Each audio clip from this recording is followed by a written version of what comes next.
नमस्कार दोस्तों, स्वागत है आपके YouTube channel top trending GK में। दोस्तों इस वीडियो में दिखने वाले हैं एसएससी एमटीएस एग्जाम 5 सितंबर 2023 के प्रथम पारी में पूछे गए सभी 25 जीके के सवाल सब्जेक्ट वाइज एनालिसिस करने वाले हैं।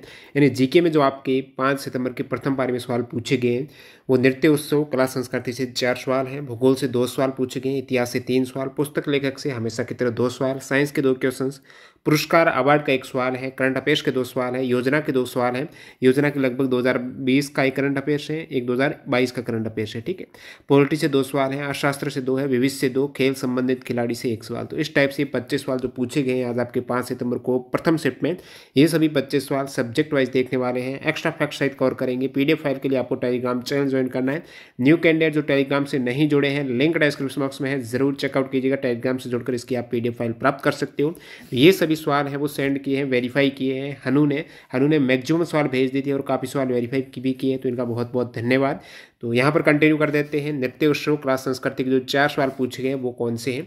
तो सवाल नंबर 1, गंगूबाई हंगल किस घराने से संबंधित है। तो घराना का ऑलरेडी वीडियो पड़ा हुआ आप देख सकते हो। बार बार मैं यहाँ पर एक्स्ट्रा फैक्ट में घराने ऐड कर रहा हूँ, जिसमें ऑलरेडी ये बता चुका हूँ कि गंगूबाई हंगल और पंडित भीमसेन जोशी प्रीवियस एग्जाम में पूछे हुए दोनों इस सवाल में मैंने बताया था।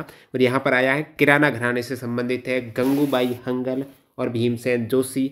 स्वाई गंधर्व, सुरेश बाबू माने, प्रभा अत्रे, हीराबाई बादोडकर, मणिक वर्मा, ये सभी हैं किराना घराने के। और बाकी अन्य घरानों का देखें उससे पहले सभी अभ्यर्थियों को शिक्षक दिवस की ढेरों शुभकामनाएं। आज हम जिस भी स्थिति में हैं वो सभी अपने गुरुओं की बदौलत है, शिक्षकों की ही बदौलत है। तो शिक्षक दिवस के अवसर पर जो कैंडिडेट हैं टेक्स्ट बुक से पास देना चाहते हैं तो टेक्स्ट बुक अभी दे रहा है टीटीजी के कूपन कोड पर 20% का डिस्काउंट। हमेशा 10%, अभी 20% मिल रहा है। तो इस अवसर पर आप टेक्स्ट बुक से जोड़ सकते हो, जहां से आपको सभी एग्जाम्स के मॉक टेस्ट मिल जाएंगे। टेक्स्ट बुक का फायदा क्या है, एक पास ले लो और 600-700 प्लस एग्जाम्स के मॉक टेस्ट यहाँ पर अपडेट हो चुके हैं। जो भी state level, central level, government exam आए, एग्जाम ओरिएंटेड मॉक टेस्ट आपको टेक्स्ट बुक मिल जाएगा। बात कर रहा हूँ टेक्स्ट बुक पास प्रो की। पास प्रो में प्रीवियस ईयर के जितने भी पेपर होते हैं वो मॉक फॉर्म में आप अटेम्प्ट करके अपनी तैयारी को 50% है वो बूस्ट कर सकते हो।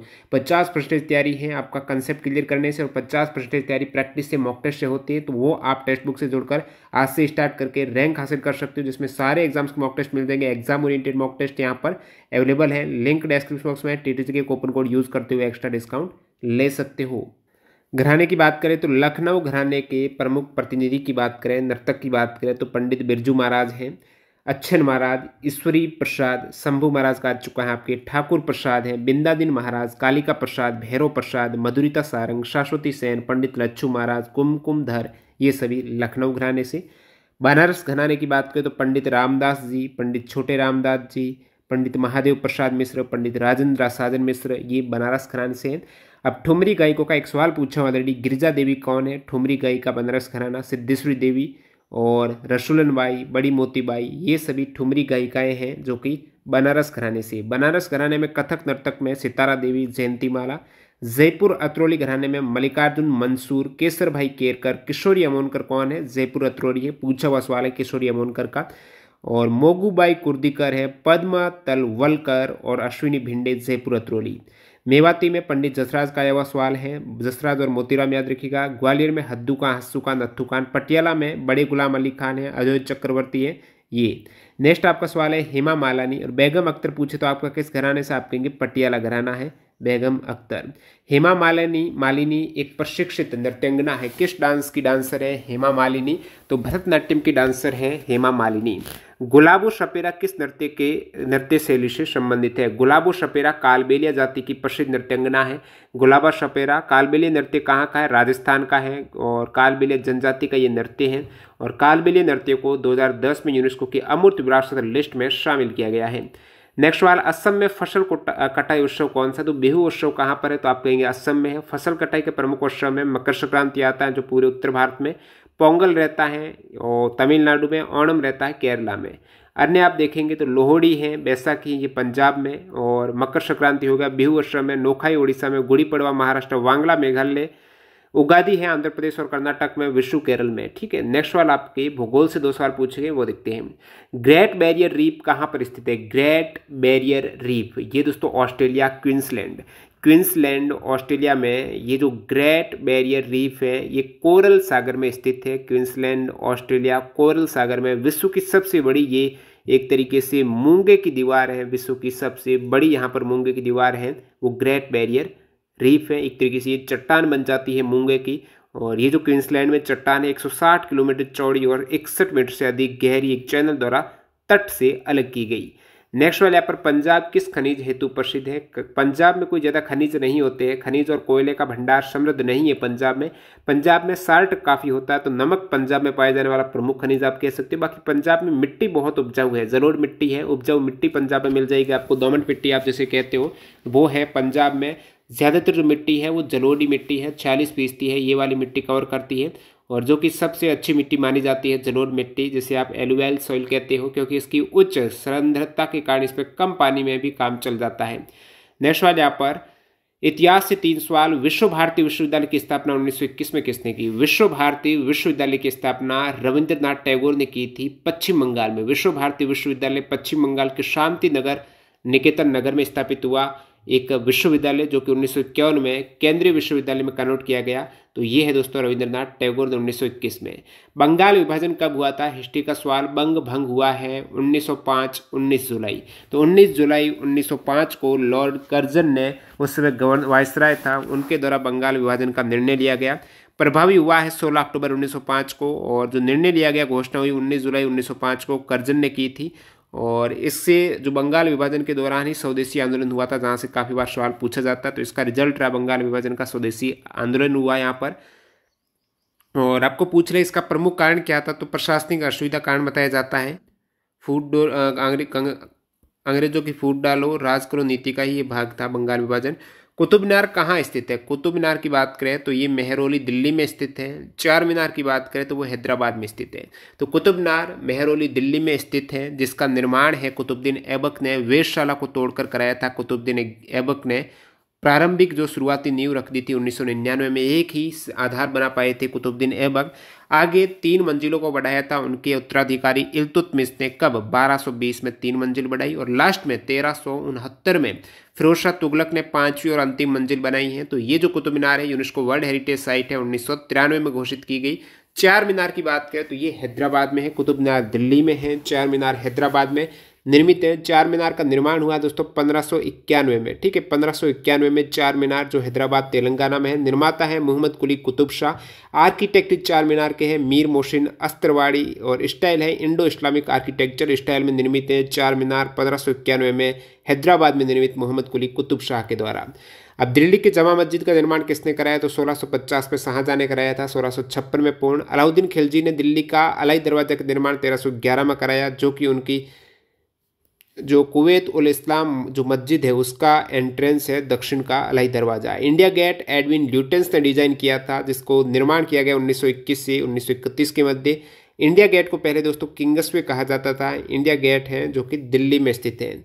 और यहाँ पर बात करूँ, अगला फैक्ट है गेटवे ऑफ इंडिया। ये है दोस्तों मुंबई में स्थित है। जॉर्ज विटेट इसका निर्माण यहाँ पर वास्तुकार रहे हैं। 1913 में कंस्ट्रक्शन स्टार्ट हुआ है, उद्घाटन 1924 में।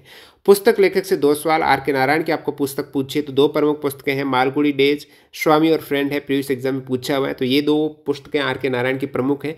इसके अतिरिक्त bachelor of arts the guide पुस्तक किसकी है, ये भी आर के नारायण की है। तो द गाइड का स्टूडेंट ने बाद में बताया कि द गाइड से था शायद, तो आर के नारायण की पुस्तक है the guide, bachelor of arts. और Mahabharata a short and modern, Swami and friend, a painter of shine, the English teacher, the vendor of sweet, ये सभी आर के नारायण की प्रमुख लिखित पुस्तकें हैं। नेक्स्ट यहाँ पर मैं काम्प जीवनी के लेखक कौन है, तो मैं काम्प है जीवनी जो ऑटोबायोग्राफी है वो हिटलर ने लिखी थी जब हिटलर जेल में थे 1923-25 के दरमियान। इस जीवनी को हिटलर ने लिखा। ये हिटलर की ऑटोबायोग्राफी में काम्प है। मैं काम्प का मतलब है मेरा संघर्ष, माई स्ट्रगल। साइंस से 2 सवाल कौन से देखते हैं दोस्तों।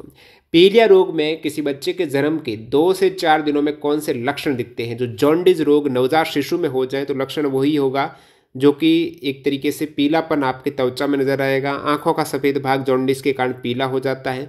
इसके अतिरिक्त उल्टी दस्त होता है, 100 डिग्री से ज़्यादा टेम्परेचर बुखार रहता है। और शुरुआत में जो पीलिया होता है उसे पैथोलॉजिकल पीलिया कहते हैं। मतलब जैसे ही बच्चे ने जन्म लिया 24 घंटे के अंदर पीलिया हो गया, वो पैथोलॉजिकल पीलिया है। और इस पैथोलॉजिकल पीलिया में होता क्या है, हमारे ब्लड में बिलिरुबिन का स्तर है वो काफ़ी बढ़ जाता है। बिलिरुबिन यहाँ पर पैथोलॉजिकल पीलिया में 17 मिलीग्राम प्रति DL से अधिक हो जाता है, जो कि प्रतिदिन 5 मिलीग्राम प्रति DL से अधिक वृद्धि हो रहा है। 17 + 5 इस प्रकार प्रतिदिन बढ़ता जा रहा, तो वो आपका पीलिया हो जाएगा, क्योंकि बिलिरुबिन यहाँ पर बढ़ रहा है। जॉन्डिस पीलिया से प्रभावित अंग हमारा लीवर है ना, ये प्रभावित हो जाता है। यकृत पीलिया से प्रभावित हो जाता है। और पीलिया है ये उच्च बिलिरुबिन के स्तर के कारण त्वचा और आंखों का रंग है वो पीला हो जाता है। रेखीय संवेग का विमा पूछा है, ठीक है। रेखीय संवेग है लीनियर मोमेंटम। रेखीय संवेग की जो विमा डायमेंशन है वो दोस्तों रेखीय संवेग P बराबर होता है mv, यानी द्रव्यमान की विमा हो जाएगी m1 कह सकते हो। v की हो जाएगी, वेग की क्या है, मीटर पर सेकेंड है, तो यहाँ पर लंबाई और पर सेकेंड t-1 हो जाएगा। तो आप कह सकते हो m1 l1 t-1, यानी mlt 111 11 माइनस लास्ट में, यह है रेखीय संवेग की विमा है, ठीक है। इसी प्रकार अन्य भौतिक राशियों की विमाएं और जो इकाई है ऐसा ही वो आपको पता होना चाहिए। जैसे कि क्षेत्रफल की विमा क्या होती है, क्षेत्रफल होता है मीटर स्क्वायर, तो l स्क्वायर हो जाएगा, ठीक है। आयतन होता है मीटर क्यूब, तो l क्यूब आयतन की विमा हो जाएगी, ठीक है। तो इस टाइप से आप याद रख सकते हो। वेग की क्या होती है, मीटर पर सेकेंड होती है। मीटर यानी l1, सेकेंड यानी नीचे t1 है तो ऊपर आएगा तो l1 t-1 हो जाएगा, तो ये आपका वेग की हो जाएगी। इसी प्रकार संवेग का आपको पूछा है m1 l1 t-1, और त्वरण की पूछे तो l t-2 हो जाएगा, ठीक है। त्वरण की ये है। बल की है 112, m1 l1 t-2 है वो आपको बल की मिल जाएगी। कार्य की है 122, यानी m1 l2 t-2, 112 m1 l1 t-2 है वो तो आपकी बल की है, और 122 है वो एक तरीके से कार्य की है, ऊर्जा की है। इसी प्रकार ये सभी आप विमा देख सकते हो, सभी विमा इंपॉर्टेंट है। शक्ति की क्या है, m1 l2 t-3 शक्ति की है, और ये आप देखिएगा। नेक्स्ट यहाँ पर सवाल, पुरस्कार अवार्ड से एक सवाल पूछा गया है। ग्लोबल ड्रम प्रोजेक्ट हेतु ग्रैमी अवार्ड 2008 में किसे दिया गया, तो ग्रैमी अवार्ड का सवाल आ रहा है, ऑलरेडी वीडियो पड़ा हुआ है, बार बार PDF में भी सेम कंटेंट डाल रहा हूँ, तो PDF टेलीग्राम पर है, जरूर ज्वाइन करके देखिएगा। ग्लोबल ड्रम प्रोजेक्ट हेतु ग्रैमी अवार्ड जो भारतीयों को मिला वो इंपॉर्टेंट, जाकिर हुसैन को दिया गया। किन्हें, जाकिर हुसैन को 2008 में best contemporary world music album category हेतु ग्लोबल ड्रम प्रोजेक्ट हेतु इन्हें ये ग्रैमी अवार्ड दिया गया है। ग्रैमी पुरस्कार प्राप्तकर्ता भारतीयों की बात करें तो ये एक US आधारित अवार्ड है जो कि संगीत उद्योग में उपलब्धियों के हेतु रिकॉर्डिंग अकादमी प्रेजेंट करती है। पहला ग्रैमी अवार्ड 1959 में दिया गया, और रविशंकर ने Grammy life time achievement award सहित 5 ग्रैमी पुरस्कार जीते, यानी पहला ग्रैमी अवार्ड रविशंकर को ही दिया गया है। प्रथम ग्रैमी अवार्ड विजेता भारतीय वो रविशंकर है। और AR रहमान ने ग्रैमी अवार्ड जीते हैं, वो पूछा जाता है किस हेतु, स्लम डॉग मिलेनियर। जैसे प्रकार आपने देखा यहाँ पर जो ड्रम वाला प्रोजेक्ट है वो किसका आपको दिया गया, जाकिर हुसैन को ग्लोबल ड्रम प्रोजेक्ट है। तो इसी प्रकार आपको स्लम डॉग मिलेनियर का पूछे तो AR रहमान को दिया गया है। रविशंकर का पूछ ले तो रविशंकर को सबसे पहले 1968 में best chamber music performance category West Meet East हेतु रविशंकर को 1968 में, कब, 1968 में पहली बार। और आपको पूछ लें द कॉन्सर्ट ऑफ बांग्लादेश हेतु किसे दिया गया, तो 1973 में रविशंकर को दिया गया। द कॉन्सर्ट ऑफ बांग्लादेश है। जुब्बिन मेहता को काफ़ी अवार्ड मिल चुके हैं यहाँ पर। जुब्बिन मेहता को एक तो Isaac stern 60th anniversary celebration हेतु दिया गया है। जुब्बिन मेहता को वर्दी एराइज हेतु दिया गया है। जुब्बिन मेहता को 1990 में इंस्ट्रूमेंटल सोलोइस्ट के लिए दिया गया है। और इस प्रकार काफ़ी जुब्बिन मेहता को अवार्ड मिले हैं। आपको एक सवाल पूछा जाता है, ऑलरेडी जो पूछा हुआ सवाल है कि ग्रैमी विजेता प्रथम भारतीय महिला कौन है, वो तानवी शाह को दिया गया था। Best song written for visual media Slumdog Millionaire हेतु AR रहमान, तानवी शाह और गुलजार को दिया गया है। और रविशंकर को 2002 में भी दिया गया है। विश्वमोहन भट्ट को कब दिया गया, विश्वमोहन भट्ट को 1994 में बेस्ट वर्ल्ड म्यूजिक एल्बम हेतु 1994 में विश्वमोहन भट्ट ऑलरेडी MTS में आ चुका है। और TS विनायकरम और जाकिर हुसैन को 1991 में दिया गया। इस प्रकार आप देखिएगा AR रहमान। और लेटेस्ट वाले काफ़ी बार पूछ लिए जाते हैं, रिक्की केज को कब दिया गया, तो 2005 में रिक्की केज को मिला, 2022 में रिक्की केज को मिला, 2005 में 15 में रिक्की केज को विंड्स ऑफ समासरा हेतु दिया गया है। और नीला वसवानी को ग्रैमी अवार्ड दिया गया 2015 में आई एम मलाला हेतु जो best children album. Ricky Kej, Stewart Copeland, PA Deepak को 2022 में जो डिवाइन टाइड्स के लिए दिया गया है। फालूद को 2022 में एक कलरफुल वर्ल्ड हेतु दिया गया है। तो ये सभी विनर है ग्रैमी के। करंट अफेयर्स के 2 सवाल देखिएगा। 2023 SAFF चैंपियनशिप किस राज्य में हुई है, तो 2023 में ये जो एक फुटबॉल है आप कह सकते हो साउथ अफ्रीकन साउथ एशियन दक्षिण एशियाई फुटबॉल फेडरेशन, इनके द्वारा आयोजित होती हैं एसएडब्ल्यूएफ चैंपियनशिप 2023 में, जो कि भारत में हुई है 2023 में 21 जून से 4 जुलाई 2023 मध्य। कहाँ पर हुई? तो भारत में बेंगलुरु कर्नाटक में, बेंगलुरु के श्री कांति रवा स्टेडियम में आयोजित की गई हैं, जो कि 14वां एडिशन रहा है 2023 में।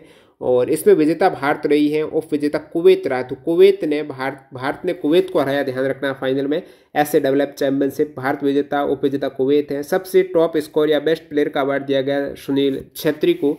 नेक्स्ट वाले यहाँ पर 2023 IBA women world boxing championship में भारत ने कुल कितने मेडल जीते, कुल कितने गोल्ड मेडल जीते?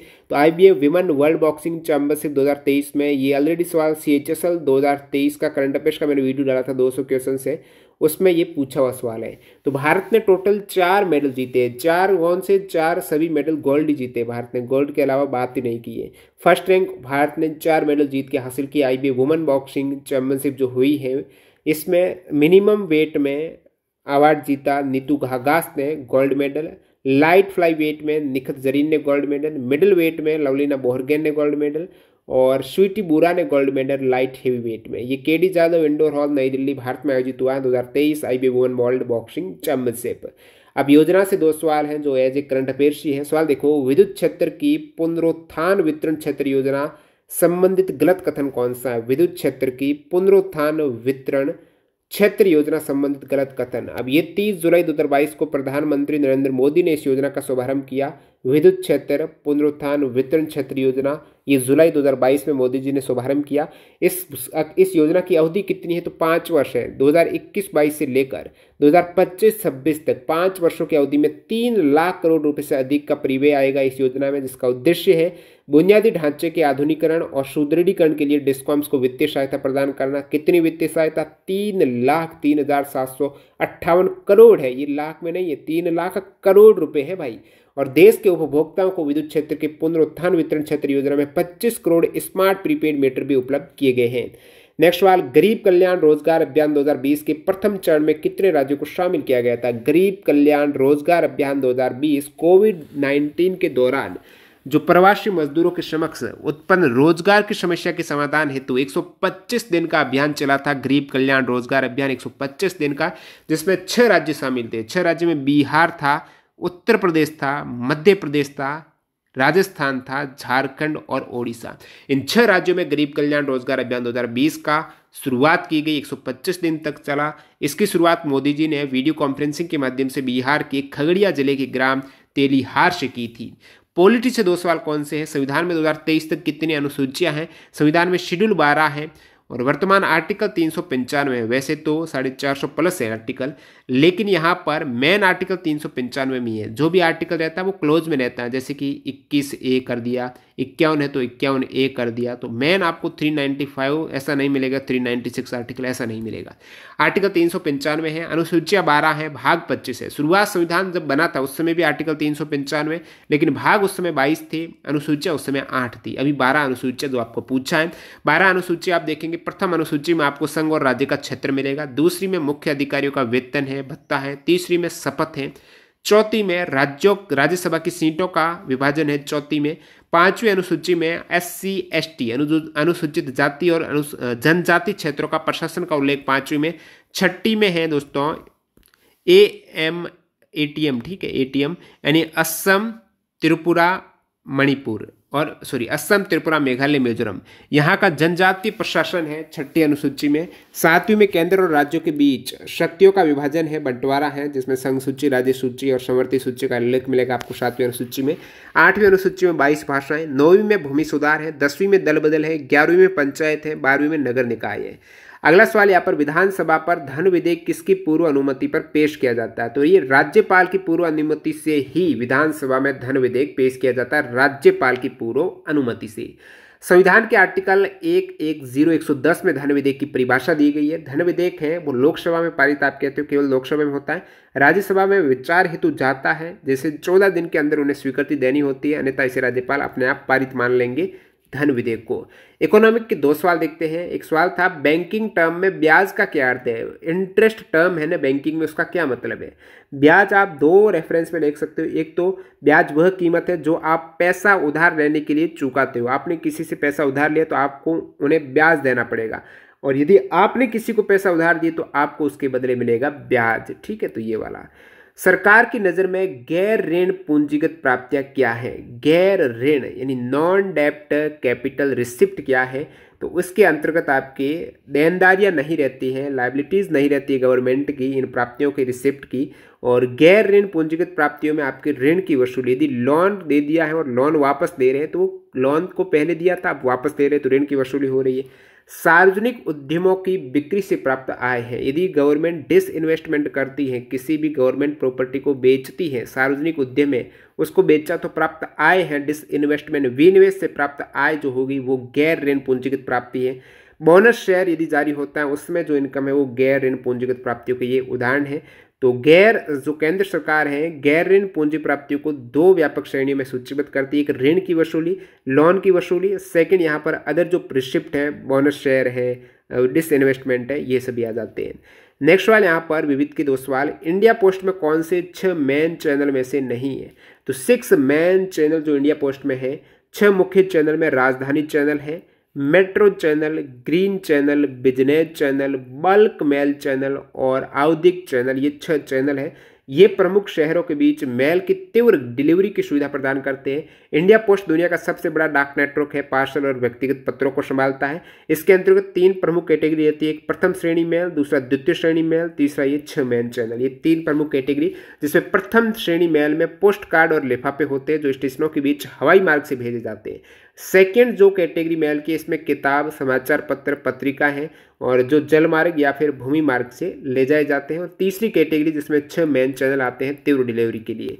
नेक्स्ट यहाँ पर सवाल है, हरिहरनाथ मंदिर के पास कार्तिक पूर्णिमा को कौन सा प्राचीन पशु मेला लगता है। हरिहरनाथ मंदिर के पास कार्तिक पूर्णिमा को सोनपुर मेला लगता है बिहार में। तो सोनपुर का मेला सबसे प्रसिद्ध मेला है, सबसे बड़ा एशिया का पशु मेला है। सोनपुर मेला बिहार में लगता है। कब लगता है दोस्तों? कार्तिक पूर्णिमा को लगता है, हरिहरनाथ मंदिर के पास लगता है।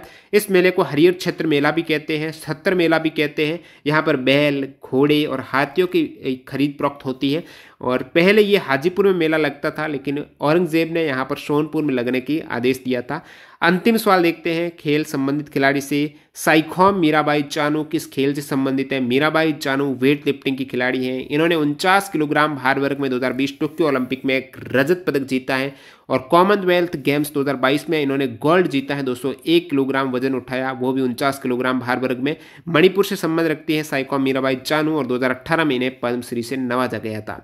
तो ये 25 क्वेश्चंस आपके फर्स्ट शिफ्ट में पूछे गए हैं। एक्स्ट्रा फैक्ट सहित मैंने बता दिए। एफर्ट के लिए लाइक कर देना, न्यू कैंडिडेट चैनल को सब्सक्राइब कर देना, पीडीएफ के लिए टेलीग्राम चैनल ज्वाइन करना, और जो कैंडिडेट मॉक टेस्ट लगाना चाहते तो टेक्स्ट बुक पर आज ही ज्वाइन कर लीजिएगा। टीटीजी के कूपन कोड शिक्षक दिवस के अवसर पर आपको 20% डिस्काउंट मिल जाएगा। लिंक डिस्क्रिप्शन बॉक्स में चेकआउट कीजिएगा। धन्यवाद।